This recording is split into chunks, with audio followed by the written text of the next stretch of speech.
పట్టభద్రుల ఎమ్మెల్సీ ఎన్నికల కోసం ఓటు హక్కు నమోదు చేసుకోవాలని చేర్యాల తహసీల్దార్ రాజేశ్వరరావు సూచించారు. రాబోయే వరంగల్, ఖమ్మం, నల్గొండ పట్టభద్రుల ఎమ్మెల్సీ ఎన్నికల్లో నవంబర్ 1, 2020 లోపు డిగ్రీ పూర్తి చేసుకున్న వారు ఆన్లైన్లో తమ ఓటు హక్కు కోసం నమోదు చేసుకోవాలని తెలిపారు. ఫారం నెంబర్ 18తో ఆన్లైన్ అప్లికేషన్ చేయాలని, దరఖాస్తుకు డిగ్రీ పూర్తి చేసిన సర్టిఫికేట్, ఆధార్ కార్డు, ఓటర్ ఐడీలు జతపరచాలన్నారు.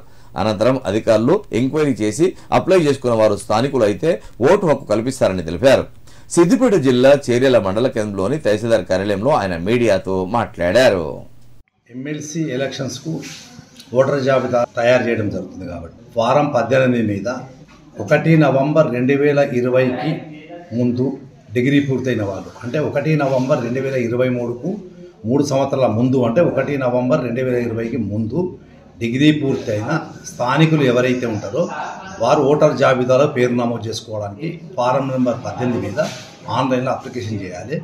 ఆ అప్లికేషన్స్తో పాటు ఆ ఫామ్ 18తో పాటు డిగ్రీ కంప్లీట్ అయిన సర్టిఫికెట్ను దాని మీద ఒక గెజిటెడ్ ఆఫీసర్ అటెస్టెడ్ చేసి ఆన్లైన్లో సబ్మిట్ చేయాలి. దానితో పాటు Aadhaar card and voter card ఇవి కూడా సబ్మిట్ చేస్తే మేము ఎంక్వైరీ చేసి ఒకవేళ మీరు స్థానికంగా నివాసం ఉంటే మీకు ఓటర్ జాబితాలో పేరు నమోదు చేస్తే మీరు ఎమ్మెల్సీ ఎలక్షన్లలో ఓటు వేసుకునే అవకాశం ఉంటుంది. కాబట్టి ఇదందరూ గ్రాడ్యుయేషన్ కంప్లీట్ చేసిన విద్యార్థులు కానీ, ఉపాధ్యాయులు కానీ, ఉద్యోగులు కానీ ఎవరైనా సరే గ్రాడ్యుయేషన్ కంప్లీట్ చేసిన వాళ్ళందరూ వినియోగం చేసుకోవాల్సిందని నేను కోరుతున్నాను.